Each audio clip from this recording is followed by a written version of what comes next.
Hello, guys, and we have some news for you. Some Solana news at that.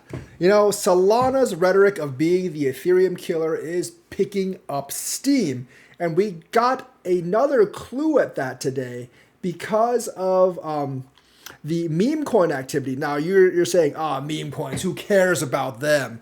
But listen, meme coins are the way that people get into crypto in the first place, a lot of them. And that could lead to increased use of DeFi and other functions. When people buy meme coins on a chain, they often have to get them through dexes, and that gets them familiar with that particular dex. If there's more activity on Solana meme coins, that means more people are getting used to the Solana dex. And do you think they'll want to go to the Ethereum dex after using the Solana dex? Hell no. Who would want slow transaction times and high fees once they get used to fast transaction times and no fees? No one. That's who, unless you're dumb. And even though crypto people may not have that much investment savvy, they're not that stupid. So I do think that is one way that Solana can actually take users from Ethereum. So there is a sentiment that minting and trading meme coins on Ethereum is no longer viable.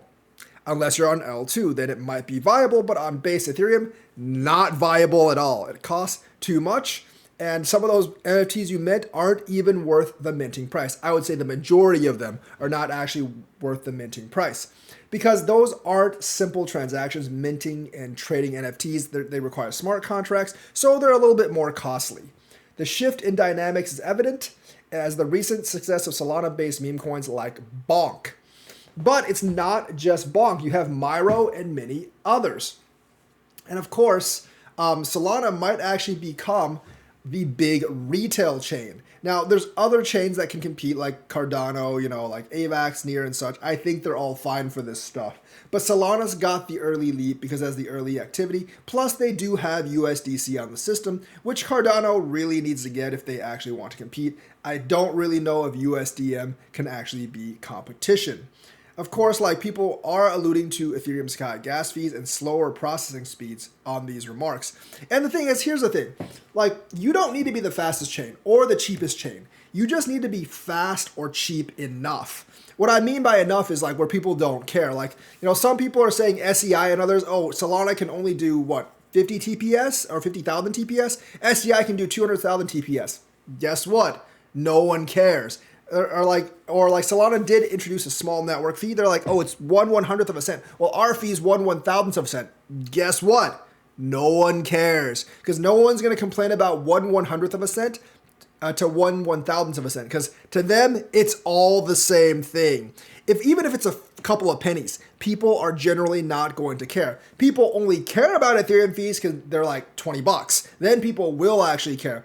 If it was 2 cents, we'd be fine with Ethereum fees. This wouldn't even be a discussion. And if the speed was, Solana 50,000 TPS or whatever, if Ethereum took, 5 seconds to process and Solana only took 4 seconds to process or 3 seconds, no one would care either because it's not really noticeable. But the problem is Ethereum sometimes takes hours to process or days when it gets busy, and that is a very big problem. And that's why some people will actually switch to Solana. It's not just lower, it's significantly lower, and it's significantly lower to a point that actually matters. It's significantly faster, and you're significantly slow enough where it does actually matter. That's why there's a chance to take over some of the Ethereum market, because Ethereum is slow enough and expensive enough to actually matter. Whereas the difference between other chains may not actually matter all that much. And Solana is very, very, very well poised because of the success in its meme coins. And like I said, most people will point to Bonk, but it's not actually just Bonk. And indeed, right now, the Solana meme coin activity is actually surpassing this Ethereum meme coin activity. And it's actually dominating it right now, because meme coins on Ethereum are at this point are getting to the point where they don't actually make sense. So I think it's not just Solana, but Solana is actually central to this.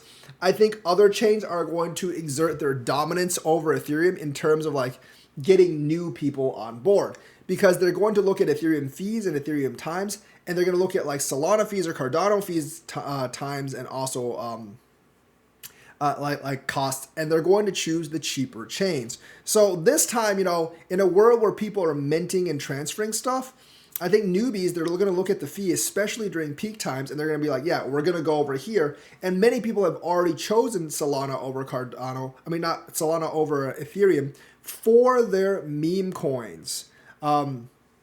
Because their distribution is going to cost much less, the purchasing and like the DEX are going to cost much less, the swaps are going to cost much less. And once you get people used to your system, and Solana has really good UI by the ways, they're not going to want to go to a slower system. They might go to like Cardano system, or they might go to SEI system, they might go to Near system, because those work just about as well, but they're not going to go to a much slower and ineffective chain. And that's where Ethereum is going to have issues.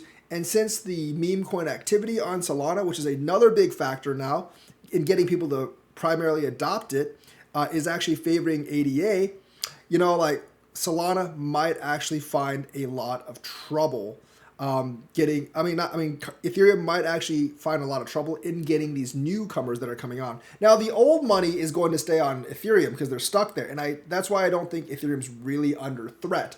But the new money, it's going to come into Solana and other chains. So that's why Solana, being the Ethereum killer, has gained another point. And to buoy on that, Solana Mobile is going to sell second crypto smartphone, and they're probably going to attach some airdrop onto it, because if they didn't, I'm pretty sure no one would actually buy their phone. Like, they couldn't give those damn things away until they actually used the phone to actually airdrop coins like Bonk, and people bought it just for that. So they plan to launch a second smartphone as it looks to ride the unlikely success of its first crypto-ready smartphone, a person familiar with the matter said. This is from CoinDesk. The upcoming phone will have the same basic features called Saga, an onboard crypto wallet, custom Android software, and a dApp store. And I do think they will actually have airdrops, and that will actually get people to buy the phone, get people excited about the phone, because once again, no one's really going to buy it over an iPhone if it did not have those airdrops. But people were bidding on up to $3,000-$4,000 for the Saga phone because it had those airdrops, and they really wanted those airdrops because they're eventually going to be worth probably a lot of money, and you can probably just get it back from those airdrops. I think Solana airdrop phones are still on sale on eBay, but they did actually sell out really fast, and the airdrops were wise. So Solana is definitely gaining a lot of attention in the crypto space, and I think it's fairly well-deserved attention. Now, the main thing is, will they actually go down during the bull run? If they manage to not go down during the bull run, they can definitely be a huge competitor in the future, maybe even overtake Ethereum someday. But if they keep crashing like they did last time, they're going to have some things to actually explain to people. Of course, there is a reason to buy older coins. A lot of you are very much intrigued by the new projects, but here is a report, especially if you're looking into long-term investing. 70% of cryptos launched in the previous bull run failed, and it's probably higher than 70% if you count all those crap coins, but all this from the 70% that they actually studied. And from what I see, it's probably true. And yet the cryptos like Cardano, VeChain, and others that were actually there before the previous bull run, they're still alive. So, cryptos that have actually survived a bull run are much likely to survive the next one, whereas cryptos that are just launched during the bull run might actually die. So that's why you want some older coins to buoy your portfolio as well, because the majority, and I would say vast majority of cryptos launched in the previous bull run are going to die, because you don't really have a solid foundation for them. They haven't really proven themselves, and they haven't proven that they can actually last in a bear market. And I would say more than 70% of the projects that launched in the 2017 bull market were dead by 2020, 2021. So numerous cryptocurrencies emerge in the market daily, more now than ever, and not all of them endure in the long run. However, a recent report suggests that the majority of cryptos introduced during the peak hype of the last bull run are no longer actively trading. And that's because the coins that introduced in the peak hype are just essentially grifts for money. They know that everyone is buying, so they make a crappy little project, and then they get people to invest, and then they kind of die. And of course, most cryptos do actually end up dying.